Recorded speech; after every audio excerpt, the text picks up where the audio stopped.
morning to all of you. This will be the live feed for technology for teaching and learning too. So this is our topic number 3 on the PBLs or the project-based and project-based and problem-based in learning acquisition. So this would be our topic number 3. Our number 1 instruction, but before anything else, I would like to greet everyone. Good morning.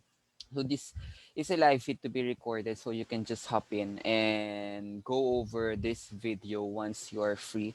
And I'm going to post all the activities in the Google Classroom regarding this live feed. Okay, so number 1 instruction is that you're going to watch this. Okay, all video round. So you're going to watch this, you're going to stream this. Okay, so mas maganda nandito na kayo sa live feed para malaman natin yung topic na ito. And then number 2 instruction is that I'm going to post 3 questions within the video round. Okay, in the process, in the discussion of this video, I'm going to give 3 questions. Out of these 3 questions, you're going to answer one. Where? In the comment section. Okay, so that will serve as your attendance. Okay, again, I'm going to post 3 questions here in the Google class in this live video on the video round about this topic, and then one of these 3 questions shall be answered by you in the comment section to be submitted in the Google Classroom as well, and this will serve as your attendance. Okay, where and when would be the deadline? It's up to me on the Google Classroom. Later on, you will know. Okay, so our topic for topic number 3 will be problem-based and project-based learning, or PBL, in the language acquisition. What is this? Okay, so first up, we're going to know what is PBLs, these 2 PBLs, and what are the difference. A very thin line difference between these two. But before that, this will be our first question. Meron akong isang tanong na gusto kong sagutin ninyo. Sharing. Okay? This is far more sharing than a question. Have you ever been group and work for a specific task inside a classroom?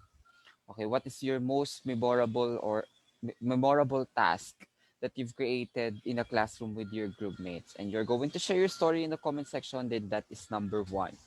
Okay, so next up, so if you're going to look at the diagram, there are 2 figures here. We have the traditional learning and the PBLs.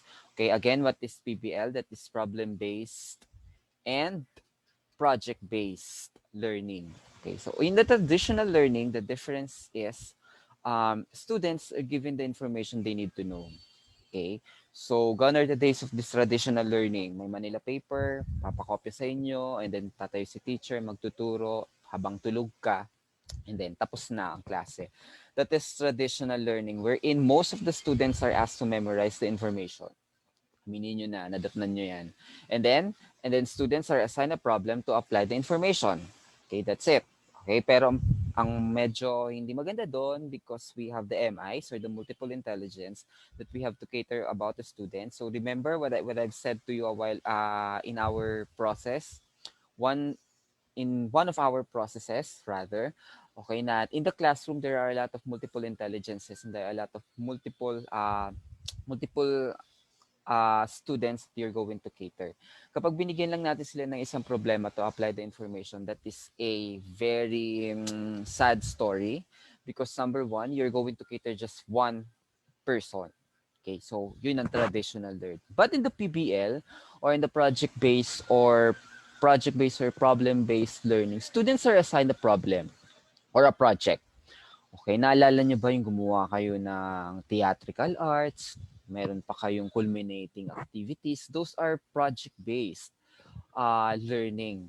Okay, nga lang dito sa subject natin, we're going to do that, how to acquire language. Okay, because yun yung pinaka-subject natin. And number 2 problem here, paano ka gagawa ng PBL, ng project-based at saka problem-based online? Because we're going to leverage technology. Later on, I will show you some para sa ating language acquisition task. Paano makaka-acquire ng language yung isang bata using this platform. Now I'm using Zoom, for example. Okay, so how is it going to be? And later on, I will give you two websites to check out. So, kung paano to makakatulong sa inyo. And also, that would be your task for the Google Classroom. And then later on, I will also announce to you how it's going to have a prelim. Okay, in my subject. Gusto ko performance, ayoko ng puro written. Chusera kayo, galing magsulat, pero pagdating sa gawaan, wala na kayo. Okay, so next up, students are identified. Sorry. In the PBL, students will be the one to identify the needed information. Okay, yun ang maganda. They are going to identify what is asked. Remember the 2C2IR. Okay, it should be collaborative. Okay, so number one yon. Okay, it should be inquiry-based. That's why the students should identify themselves what are the needed information in a particular situation. Okay, okay, okay. So yon. Hindi na ano yon, hindi na talaga um, hindi na uso yung ano ka, yung ng bibigyan mo lang sila ng notes to memorize, hindi na yon. Okay? You're going to give them a problem so that they have to identify the needed information. Wherein, students learn the information and apply it to solve the problem. Kuha. Okay? So, the number one question, this is the number two question. Okay? How are you going to incorporate the PBL in the language acquisition? Okay, paano mo magagawa yung problem-based learning and project-based learning process sa language acquisition? That's the number one, the number two question. Bay kung ako, kung number one question na yung sasagutin ko na mas madali. Okay, again, this is question number two. Paano mo i-incorporate yung project-based and problem-based learning process in the language acquisition? Give me a very specific answer about this one. Okay, paano? Okay, alam ko na po yung PBL. Bibigyan mo sila ng task, sila yung gagawa. O, paano mo i-incorporate yun sa language acquisition? Especially this is secondary ed sa high school. Okay, grade 7 to 12. Okay, so let's go. What is PBL? PBL 1. Okay, the problem-based learning in language acquisition. We have PBL 2, that is project-based learning. Pareho to PBL, pero may pinagkaiba to. Pero ang goal nila ay pareho lang din. Okay, so our objective is to define the two PBL in its natures. Okay, number two, appreciate PBL in the language acquisition. Dapat makita nyo yung kahalagahan ng PBL on how are you going to teach our students to acquire a language. Remember, if you do not have something, you're not going to give something. You have to know what PBL is and how it's gonna be and how it's going to be and how to assess this PBL para alam natin, pag tayo natin sa classroom, what would happen next. Okay, and number three, this is your major goal, and I would tell that this will be your one of your major requirements in my subject, that you're going to create a plan. Okay, you've started already with that exemplar and with that ECLEA notes already. Nagkaroon na kayo ng lesson plan, meron kayong activity, pero apat pa lang ata nagpasa. That would be polished, and I'm going to give you quite sometimes somehow I'm going to share also my knowledge about writing this stuff as well. Okay, and wala sa objective, I'm going to identify also, you are going to identify, or we are going to identify what are these websites, since this is a technology stuff, technology and teaching and learning. Okay, so we're going to identify also the websites that could help our students and our learners to have a better learning platforms. Okay? Hoy, tama. Google Classroom nga lang, di nyo pa alam. Okay, dapat alam na natin to. Kasi when we go to our classrooms, then therefore, we should be aware, and we are well-rounded about these websites. Okay, so let's go further. PBL1, or the problem-based learner, is by the word itself, it's learning based on problem. Okay, tapos na. Next. It is a teaching method in which complex real life or real world problems are used as the vehicle to promote students' learning of concepts and principles of support the representation of facts and concepts.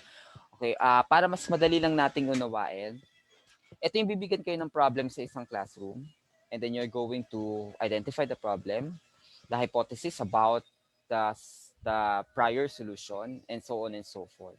In the problem-based learning, guys, this is actually literally and technically your teacher or you as a future teacher, you're going to give a problem, and that problem will promote the student learning process.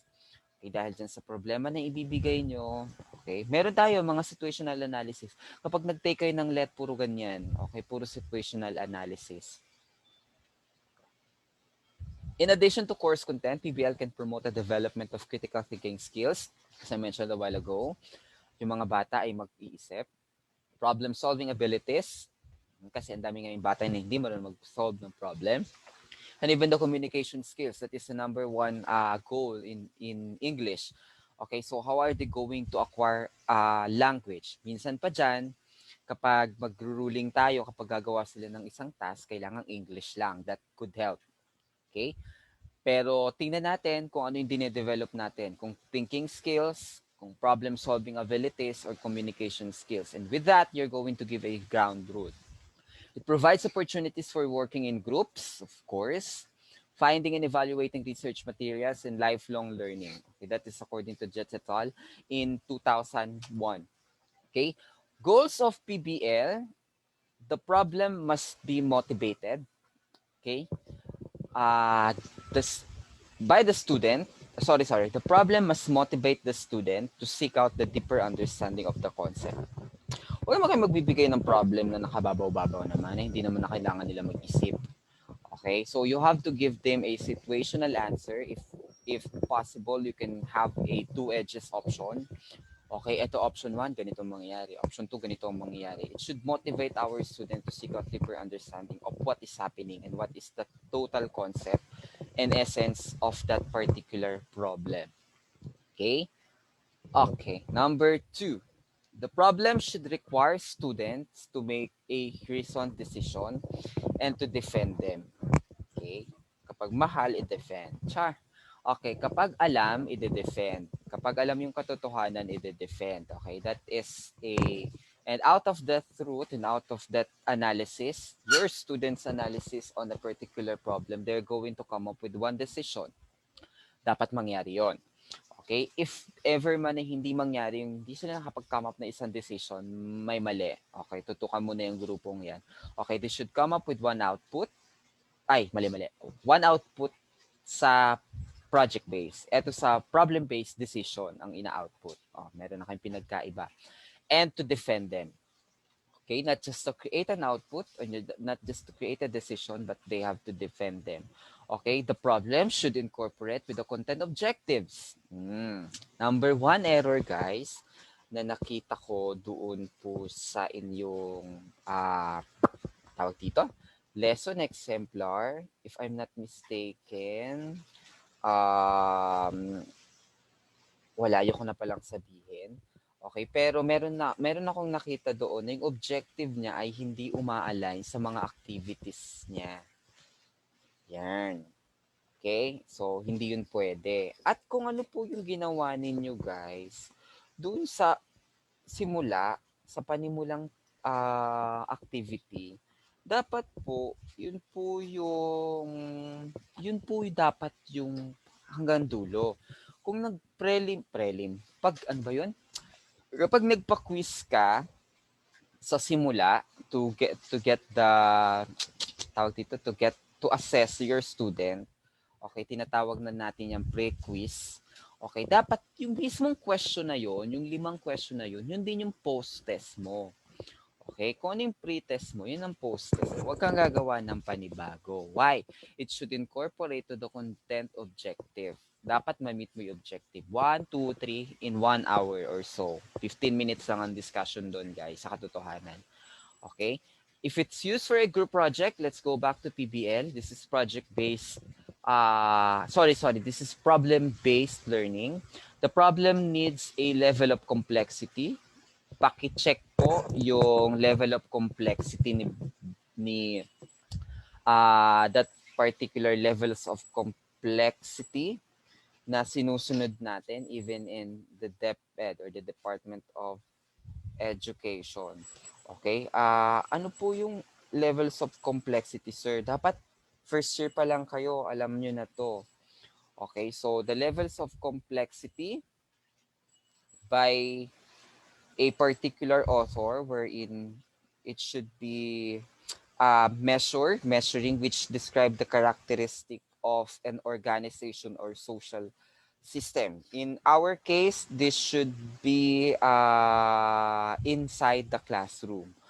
Okay, so that is the level of complexity. Alam ko guys, na-edit na itong level of complexity. Ano na lang po, um, tawag dito, paki paki-search na lang po yung levels of complexity na iyan. Okay? Yan din yung ginagawa natin sa TOS. Okay, yung levels of complexity. Identification, memorization, okay, application, and so on and so forth. So I'm not going to give details on that because that is something very, very wide to talk about them. Okay, so you are going to ask that one. Okay, so yon. And maybe that is question number 3. Okay, so question number 3 is, what is the level of complexity? Okay, para lang mas maunawaan natin, yan yung naka-triangle. What are the levels of complexity in learning? Okay, okay. Clue, Bloom's taxonomy. Okay, so yan yon. Okay, so again, going back to the problem base, if it's used a multi-stage project, the initial step of the problem should be open-ended and engaging to draw students into a problem. That means, kapag bibigay po tayo ng problem-based learning, okay, dapat po open-ended. Hayaan niyo po yung estudyante na mag-come up ng kanilang step to come up with an idea, okay, or a decision. Okay, wag niyo silang i-monopolize na ganito lang dapat ang mangyari. No, it should be open-ended. Okay? So further, so what are the examples, sir? Okay, group activity ng national issue. Merong issue. Article in our subject, this is English, this is language acquisition. Meron tayong article. Okay, and then anong gagawin nila dun sa article? Okay, and then you're going to post at least 3 open-ended questions. And then they're going to discuss. For elementary, they could answer situational problems, values education, kapag ba nadapa ang nanay mo sa harap mo, mga ganon. Ano gagawin nyo? Okay, that's a problem-based and then the group will be discussing about it or individually they're going to come up with their answer. Okay, or simple computation problems, math, etc. Okay, by working with PBL, students will become engaged in the open-ended question and they're going to participate. Okay, to pinpoint what is known and not known. And how are they going to find the information to help themselves solve the given problem? Okay, they could investigate the problem. They are analyzing the problem. Okay, so the question, sir, paano kami, sir, magsisimula ng PBL? Okay, so how to begin with PBL? So number 1, you're going to establish the objective. Wag na wag po kayong magsisimula sa kahit anong klase, hindi lang PBL, hindi lang in anything that you're going to do. Do not ever start up your activities or anything in your classroom without a very established and clear objective. Bakit? Doon kasi susukatin yung assessment ninyo kung na-meet nyo ba yung objective na yun. Okay? Objective should be SMART. Okay? Kahit doon sa attitude. Okay? Huwag kayong magsasabi ng attitude doon to be a nationalistic student. O sige, sukatin nyo yung pagiging nationalistic sa loob ng classroom. Okay? It should be observed within that particular 1 hour. Okay? Kaya huwag kayong maglalagay doon ng to be holy. Kayo na maging holy sa attitude. Okay? Dapat smart yun. Dapat yun ay na may measure in that particular 1 hour. Find the real world problem, of course. Hindi ko na i-discuss yan, syempre. Discuss pertinent rules. Yun nga, sinabi ko kanina. Okay? Wherein it should maximize the learning success and the learning process in itself. Okay? Kapag ibigay ko yung objective, dapat may rules. Ilan dapat ang makamap nilang idea? Anong dapat kailangan nilang gawin? Ilang oras nila ito gagawin? Ano ang rubrics? Okay? Practice group processes kayo pag naging teacher, umikot-ikot kayo when they are doing the problem-based learning process. Umikot-ikot kayo sa bawat group. Ask them what's happening. Okay? You have to listen to them. You have to involve others. You have to assess their works in peers and even the process that is happening inside the group or individually. Okay? Kaya nga wala ng teacher ngayon na nakatayo sa harap. Sa college na lang yun, be. Okay? Kapag sa high school, nakatayo ka sa harap na teacher, di ikaw na. Kapag in-observe ka, lagot ka. Okay? So, the teacher will be going around to help their students at this ease with their PBL learning process. Explore the different roles of each student to accomplish the work. Kaya nga dun pa lang sa rules nyo, dapat meron na kayong established na characters. Tinatawag ko yung character Bible sa loob ng classroom. Who's gonna be reporting, who's gonna be the one to lead the discussion, who's gonna be the one to score up each students. Alam na nila yan. Okay, dapat clear na tayo doon. And of course, you have to determine how the project will be evaluated and assessed. Huwag kayong magpapagawa ng activity ng walang rubrics. Utang na loob. Okay, without the rubrics, it's going to be a null and void activity. Naglolokohan lang kayo dyan. Okay? Maiba ako, yung nasa Google Classroom nyo. Kayo third shift, hindi kayo inorient sa Google Classroom. Okay, so you are going to locate two scores there. Isa sa baba, isa sa taas. Ang final po doon yung nasa taas. Yung nasa baba, yun po yung grades ninyo based on the rubrics. Okay, nakuha. Okay, at yung iniba ko, pinaganda ko na. Pinaganda ko lang yung term sa GC. Okay, so yung iniba ko, ibig sabihin, binigyan ko na kayo ng chance doon. Yun yung nasa taas. Okay, nakukuha natin. But again, I am telling you this stuff because you are going to give a very clear, paki-caps lock at paki-bold yung clear. Okay, lahat na ngayon malabo, kayo na lang dapat na maliwanag. You have to give a clear rubrics on how is the project or a problem or a solution came up with the group to be evaluated and assessed. Okay? Okay. Okay, so ano yung role ko bilang teacher? What is my role and their role as a student as well? So ito ay kuha ng picture. This is realistic picture of the project-based to. Okay? Yon. Okay, so let's go now. This is from the Center of Applied Linguistics. So, yung teacher magpe-pre-teach. Ano yung pre-teacher? Okay, so this time you're going to give the direction. You're going to give the goals. You are going to give the rules, okay, of that particular problem or that particular activity. Okay, so yun, make sure student understand the goals and benefit. Objective nandiyan na. A problem-based approach of the language learning. Okay, ano yung kailangan nilang ma-come up? For example, finding the synonym of this stop. Okay, or finding a ground solution of this stop in English. Okay, dapat maliwanag yun. Sir, pwede kami magtagalog?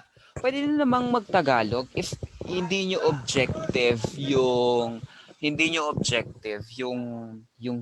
acquisition ng language. Pero kung objective nyo yung acquisition ng language, dapat it should be in English. Pero kung critical thinking din naman and then values something yung inyong objective, sige, they can speak in their language as well.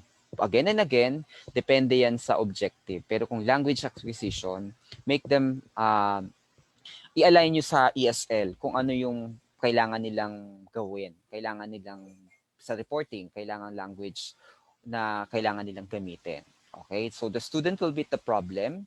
Of course, the teacher will introduce the problem and the vocabulary.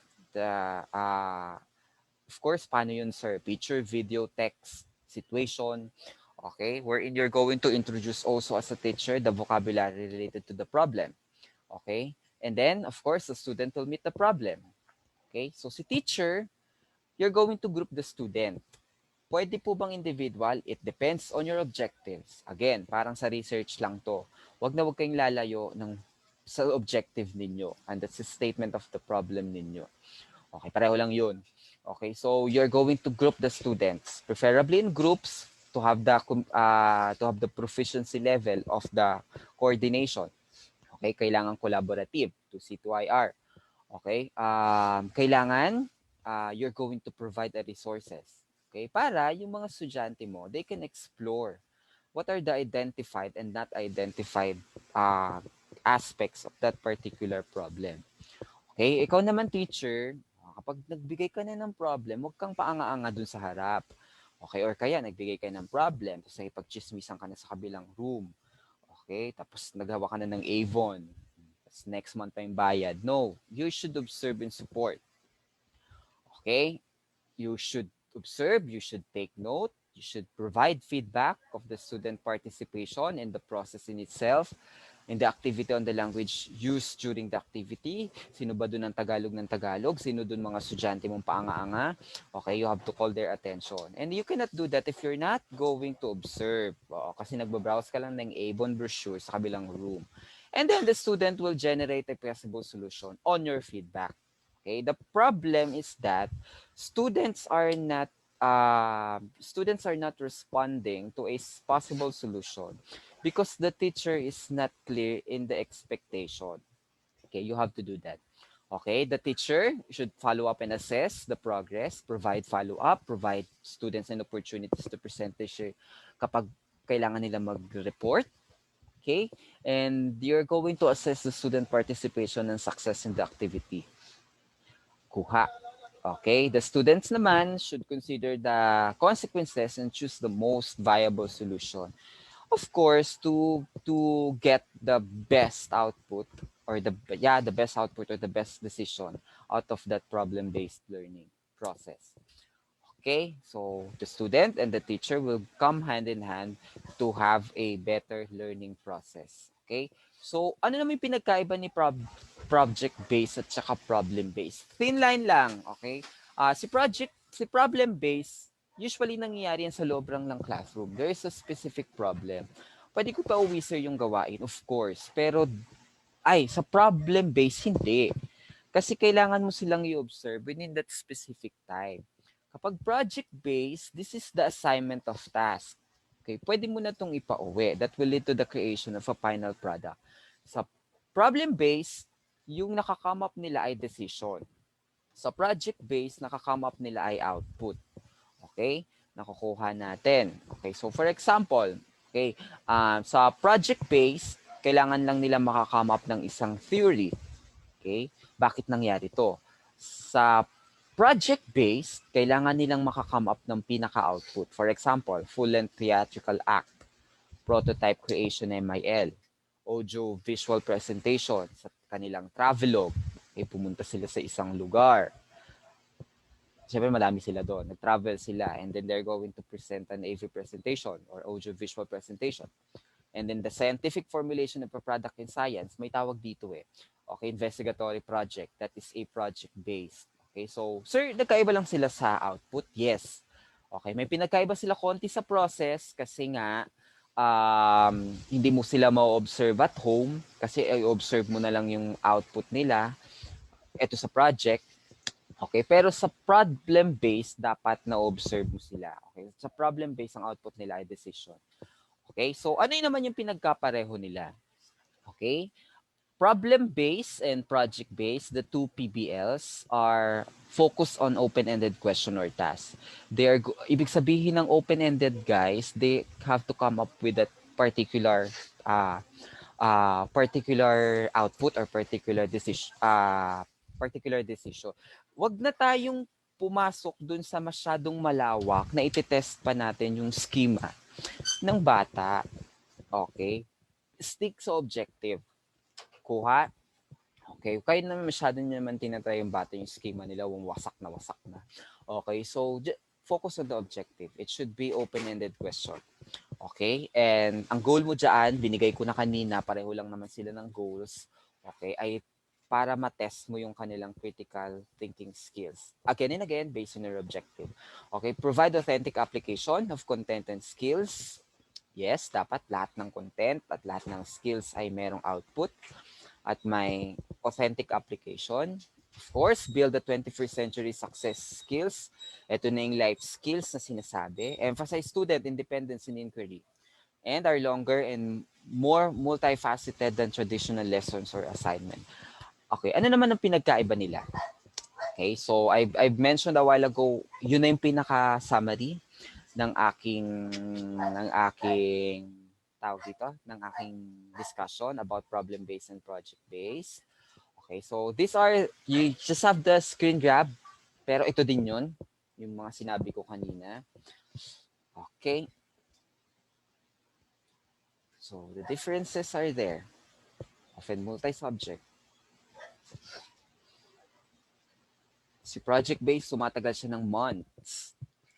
Okay, ito yung mga culminating activity. Now, sa 3 months ago, gagawin nyo siya after 3 months. Okay, problem-based, it can be lengthy, pero usually 2 hours lang, ganun lang siya ka-lengthy. Yung problem-based.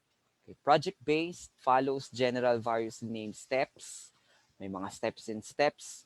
Si problem-based naman ay classical. Ibig sabihin classical, it should be a traditionally prescribed steps. Okay, meron na silang system na sinusunod. Si project-based, kunwari gagawa sila ng culminating on speech choir. Yan, bagong-bago ah. Okay, speech choir. They follow general rules. Practice tayo, ganun. General rule yan. Pero ito si problem-based, you're going to give them a particular scenario, political scenario, and they're going to answer question. Ando na, traditional na yung kanilang step. Yun lang naman. Pero the thin line is that the output is really different. Okay?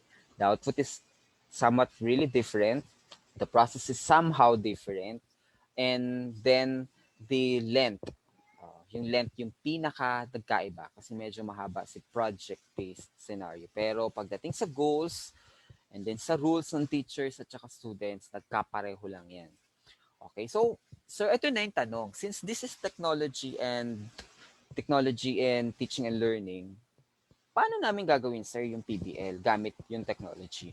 Okay, so I'm going to give you few na na-try ko nang gamitin, okay, especially dun sa subject kong isa, yung creative nonfiction writing, wherein we're going to analyze an article as well based on theme and techniques. So, ano yung sinasabi mo? Basta ganun. Okay, so how are you going to do PBL online? So, you can do a Zoom breakout rooms wherein I'm going also to allow this class to experience the Zoom breakout rooms wherein you're going to have your own group discussing in a separate room while the teacher is waiting outside. Okay, so pwede rin gamitin yung whiteboard doon. Okay, wherein, ito guys yung problem. This is a circle. How are you going to make it a star? Okay, gamitin nyo yung Zoom whiteboard. Tapos magdo-drawing yung mga estudyante doon. Okay, syempre mahirap tayo. Puro lang tayo meet. Di wala tayong ganun. Okay, try nyo yung Zoom. Pero alam ko you can have the Google whiteboard, the Google board. You have to search on that, but I didn't try it pa. Okay. Case studies, bigyan nyo sila ng link. Okay, and then gamit ng Google Classroom, and then they're going to video themselves or capture a video themselves discussing about the case. Pwede yun. Website, Quizy. Siguro naman, na-try nyo na yan. Okay, word wall. Search nyo to. Okay, Padlet. Okay, yung Padlet maganda on visual. Okay, so take a screen grab, pwede nyo tong i-search. Okay, para naman tandaan nyo, ang final requirements ay kayo ang magtuturo. Okay, tingnan natin kung magagamit nyo lahat ng website na to. Okay, so also I'm going to give you some stuff about Newsela. Okay, para to sa English, okay, I'm going to stop sharing and I'm going to share this to you. So this is Newsela. This is free. Okay, lalo na sa English. Okay, so ito na, free account lang ako guys. And I'm a teacher. So ang maganda dito sa Newsela guys, etong mga article na ginagamit nila dito ay inedit na ng team ng Newsela. Ibig sabihin, kapag inedit na nila, free ka na kung paano gagamitin in your expense. Okay? In your expense. For example, okay, so here, dito sa baba, pwede mo siyang gamitin Yung, okay, kunwari, sir, hindi ko maintindihan. No? Yung estudyante, hindi niya maintindihan yung article. Okay? Dito, pwede siyang pumili ng Lexile. Okay? Sir, anong Lexile sinasabi mo? Paano ko ba ito discuss? Kung gaano kababaw or kung gaano kalalim, taray, ng pagkakagamit ng mga languages. Okay, for example, this is the maximum Lexile. Yan yun. A man's car is filled with 15,000 bees. Diba? Maximum na yan, be. Feel ko, bobo ko tuloy. Okay, so babaan natin. Gagawin natin pong 1220 Lexile. Okay, magbabago yan. Yung mga terms na ginamit sa baba ay magbabago based doon sa Lexile na ginamit. Okay, usually mas bumababaw. Okay, 1070 Lexile. Okay, o ito na, nagbago na. Ayan. Kung mapapansin nyo, ay nagbago yung pinaka pinaka terms na ginamit. Why? Because yung text level ay naging 7 na lang. Okay? Okay, sir, ang ganda niyan. Try nyo. Okay, A10. Okay, naging A10. O, yan na, nagbago na. A man got a big surprise when he stopped in a guard's hood. Okay, wherein sa maximum, iba din siya. Okay, it had been a seemingly ordinary trip. Di ba? Okay, and then sa pinakamababa, yung 500 Lexile, ito na yung pinaka, yan na, direct, pinaka-direct to the point, pinaka-madali. Okay, so, yon. Ayan. Okay, so, sir, what else can we do that if I'm going to be a teacher? You can assign article per student. Okay, so create an assignment. Pwede nyo itong i-connect sa Google Classroom kung saan dito na sila pupunta. So, ipapatry nyo ba yun sa amin? Secret. Okay, kung titingnan natin, kung magagawa pa natin. Okay, so you're going to assign, create assignment, add to assignment, and so on and so forth. So, that is Newsela. Okay, so another one is the EduCurious organization. Okay, wherein you're free to teach. You are free to assign tasks as well. So what is EduCurious? Okay, so again, these are just two. Merong 43 na gateway online kung paano at ano ang gagamitin nyo to help your student acquire language. Okay, dalawa lang to sa mga sinasabi ko. Okay, so what is EduCurious? Please watch this. Every child deserves the best possible education and a promising future, but too many of our students are dropping out of school with serious consequences. 1.3 million U.S. students fail to graduate high school each year, and more than half are students of color. 54% of dropouts are unemployed. If this year's dropouts had all graduated, they would be earning $15.2 billion more per year. It's time for a new perspective. Introducing EduCurious. EduCurious starts with the student at the center, with teachers as guides, as students tackle challenging, real-world problems that they actually care about, co-constructing knowledge with other students while getting support from a global network of experts. Students use social media tools they know and love, all within a powerful, secure, web-based learning platform. And EduCurious offers medium-rich, challenging courses with better ways to measure each student's pathway to improved performance. EduCurious is a learning ecosystem designed to reach, engage, and motivate every learner, introducing them to possibilities and careers they never even knew existed. With EduCurious, millions of students will learn that collaboration and creative problem solving can change the world and change the course of their lives. EduCurious, learning that connects. Curious? Explore more at educurious.org. Okay, curious about EduCurious? Di pumunta kayo sa educurious.org.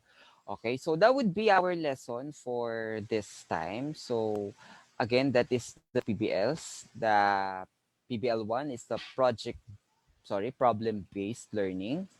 And PBL number 2 is the project-based learning, okay, in language acquisition of your students. So the 3 questions were given already in the video round. So you're going to answer 1 in the comment section as your attendance. That is 100 points. Of course, some other stuff, especially for your performances, will be posted in Google Classroom. Thank you, God bless, and goodbye.